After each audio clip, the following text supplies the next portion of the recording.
10.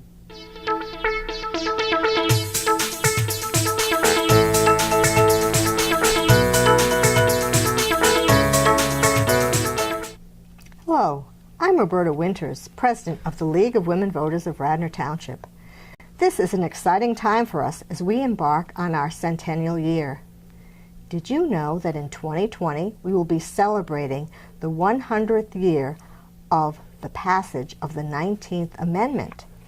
That amendment enabled women in our country to vote. The fight to obtain suffrage was long and hard, and it still continues today. We still have inequality and exists, and advocacy continues. The League is delighted that many young men and women have taken up the cause for what Alice Paul, a renowned suffragist, called ordinary equality. I welcome Ellie Davis, a freshman from Radnor High School and the newest associate member of the Radnor League of Women Voters. She is here today to tell us about the Equal Rights Amendment, both in the past and where it stands today. Ellie, can you tell me a little bit about yourself and how you became interested in this topic? So yes, women's suffrage has been an issue that I've been interested in throughout my whole schooling career, and I've done various projects with it along the way. But the Equal Rights Amendment is an issue that is of particular interest to me because it is such a pressing issue right now. And if it were to be ratified, the Equal Rights Amendment would be a groundbreaking moment in history comparable to that of the passing of the 19th Amendment, as you mentioned, or something like Title IX. Where did it all begin, Ellie? So, the Equal Rights Amendment, for those who do not know, is a proposed amendment to the Constitution that states equality of rights under the law shall not be denied nor abridged by the United States or any state on account of sex. And it was first drafted by the National Women's Party in 1923. And the National Women's Party was an organization run by Alice Paul, who you also mentioned, and she was the primary author for this amendment. When was it approved at the federal level? So, in the 1960s, there was more of a revival in attention towards the feminist movement, and this was with an overall cultural shift that was focusing more on civil rights and political activism. And as a result of this, the amendment was first passed by the House of Representatives in October of 1971 and passed by the Senate in March of 1972. And then it was moved on to be ratified by the states, and this was set to happen within a time window of 7 years. Didn't it happen? Well, for it to be passed, it needed 38 states to approve it, or the 2/3 majority. And so Hawaii was the first to ratify the amendment, and in the same year of 1972, 30 states quickly followed, and this included Pennsylvania. And by 1977, 35 of the required states had passed the amendment. And at this point, the deadline that was originally set for 1979 rather, was coming to a close. So Congress decided to extend the deadline by 3 years to 1982 in hopes that 3 more states would ratify the amendment and it would become part of our Constitution. But within this time frame, no additional states ratified the amendment. In fact, it wasn't until March 22nd, 2017, 45 years to the day after Congress first passed the ERA, did Nevada become the 36th state to ratify it. And many people agree that this was the result of the Me Too movement that blew up in 2016, putting more attention towards women's rights in a modern-day setting. The most recent state to ratify the amendment has been Illinois, which did so in April of 2018, and the amendment passed in this state with just 1 vote to spare. So now 37 states ratified it, so we need just 1 more to go. So not yet has it been put in place in our Constitution. So what you're telling me is this amendment was drafted in 1923. It took almost 40 years to get more than 40 years to get to the federal level. And then since 1960s, right? Since 1972 when it was passed. 1972 when it was passed, so it's been that long, and we still haven't agreed that there should be equal rights. And we Yes. only have 37 states that have approved it. But thank goodness Pennsylvania is one of those states. Yes. So we can breathe easy. But what stopped this from happening? This makes common sense. Yes, so if you look at the timeline of where states ratified it, it was gaining a lot of attention and traction, and everybody thought it was going to happen. 30 states ratified it in 1972.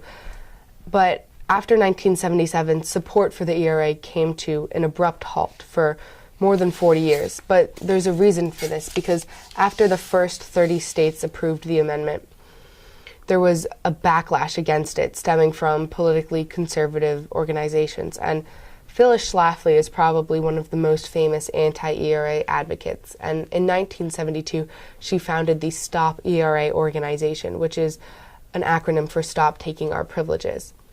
And they had many arguments against the ERA. One of their main arguments was that women or who were widows or women of divorce would no longer be granted the same economic security, and that they threatened that if the ERA was passed, ERA would be forced into the workforce of America. Some of their other concerns were that women would no longer be exonerated from military duty, and that the United States military would become weaker as a result. Another concern was that there would no longer be separate bathrooms, that more abortion rights would be granted towards women, and that same-sex marriage would become legal. And although they had many reasons regarding policy and outcomes regarding policy that would come with the passing of the ERA, I believe that the thing that they were really successful in with this campaign was painting this attitude towards feminism as a radical idea and creating an entire ethos and stigma towards the word itself. And this is really what interests me about the topic, because I believe that the basis for their entire argument comes off of the fear that comes with change, and the fear of changing our traditional American ideals that have made us what we like to think is the greatest country in the world. And now, because of this movement, anyone who hears the word ERA has this fear of a radically feminist America, and that's just associated with the word. And I think that this is still the impression that's carried with the word feminism today, and they associate a crazy, radical, left-wing group of women advocating to uproot our American ideals, when in actuality they quite simply propose that equality of the rights under the law shall not be abridged or denied on the basis of sex. And now, the more common argument today is that the bill is irrelevant because we already have the 14th Amendment in place, which states that all persons have equal protection under the law, and that there's no need to ratify a bill that's been dead for almost what's going to be 100 years now. This is sad. It sounds like what they were doing to women for, decades before they got the right to vote, that they just painted it as such a problematic issue when in fact it really is the sign of progress. So, do you think we still need an ERA? I mean, like, women are in the military, now they're in combat. We have gained abortion rights, which may be eroding. We also have unisex bathrooms. When I go places, I see that, in many states, anyone can get married, regardless of their sexual preferences to each other. I mean, a lot of the things that they were afraid of haven't really, have happened, and the country hasn't gone to, ruination over this. So it just seems like this is a very small step right now, so that we can, in fact, have ordinary equality regardless of who you are in this country, and, in fact, we will have equal rights. So do you think we still need this? So many take that argument that the 21st century woman simply doesn't need the ERA because of the progress that has been made regardless of it. But America is still behind where it needs to be. To this day, in fact, the right to vote is the only right in the Constitution guaranteed to both men and women. And the 14th Amendment isn't enough, and only the ERA would provide sort of an overriding guarantee for equal protection of women. And America is still ranked the 49th country in the world when it comes to gender equality, according to a recent report by the World Economic Forum. And every constitution since the end of World War II has their own version of the Equal Rights Amendment, and America doesn't. So we're really just behind. And the goal of the amendment was to anchor women's rights more strongly in the Constitution and to give judges a language that they could reference and allow the gaps to be filled in with the Constitution. And this would be particularly applicable in areas of sexual harassment, violence against women, and unequal pay. And this new language that judges could reference wouldn't allow for any interpretation that the 14th Amendment has gone through. And even though the main advocacy groups against the ERA were conservatively based, there is bipartisan support for this issue. Even Justice Scalia, when he was living, mentioned that certainly the Constitution does not require discrimination on the basis of sex. The only issue is whether it prohibits it. It doesn't. And at this point, many people agree that push for the ERA is more out of principle and is more symbolic. Justice Ginsburg acknowledged that women have come almost as far under the 14th Amendment as they would have under the ERA. And although at this point women still need more than a mere symbol, I think again Justice Ginsburg articulated perfectly the feelings of many ERA advocates that I would like to be able to take out my pocket constitution and say that the equal citizenship stature of men and women is a fundamental tenet of our society like free speech. And so right now we can't do that. And I think that's mainly the push for the ERA today. So is there any chance you think that this is actually going to happen? I mean, it would make a difference. I mean, it would make a difference to me even at my age, but I'm sure it would make more of a difference for you. So unfortunately, the path to having the ERA become the 28th Amendment to the Constitution is not as straightforward as one might hope. The first issue is that after the first 35 states ratified the amendment by 1977, 5 of the states chose to take back their ratifications and say that they were no longer valid. And these states include Nebraska, Tennessee, Idaho, Kentucky, and South Dakota. So right now, if the ERA gets approval from a 38th state, it's not entirely clear what will happen, but there is some clear precedent for this situation from the 14th Amendment, for which 2 of the 38 states chose to take back their ratifications, but Congress chose to disregard this, citing Article 5 of the Constitution, which only mentions the states' rights to ratify an amendment and makes no mention of their ability to rescind their ratifications. So because of the standard set by the 14th Amendment, we can only assume that the 5 states that rescinded their ratifications for the ERA will be disregarded. Another issue, though, is that, if you remember, the deadline for the ERA already expired in 1982. Right, that was a long time ago. So Congress will have to retroactively extend the deadline because both Illinois, Nevada, and whatever the 38th state will be will have ratified the amendment after the deadline expired. There have been other amendments, such as the 27th Amendment, that was passed, in fact, centuries after it was first proposed by Congress. And the Supreme Court has specified that when an amendment is proposed to the Constitution, there's no requirement for a time limit, but there can be one. And so the case of the 27th Amendment isn't exactly applicable in this case because there was no time limit set for it. But for the ERA, the thing that might save it, that enabled Congress to change the deadline once before, was that the time limit was written in the proposing text and, of course, not the actual text of the amendment. And so many argue that if they were able to extend the deadline once before, there's nothing from stopping them from doing it retroactively. Of course, there's the issue of getting a 38th state as well. And Virginia is one of the states that many times has been agonizingly close to passing the amendment. In fact, just on January 15th of this year, the Virginian Senate passed the amendment, but it failed to be passed by the House in February. And this had happened times before where it was passed by the House and not the Senate, or the Senate and not the House.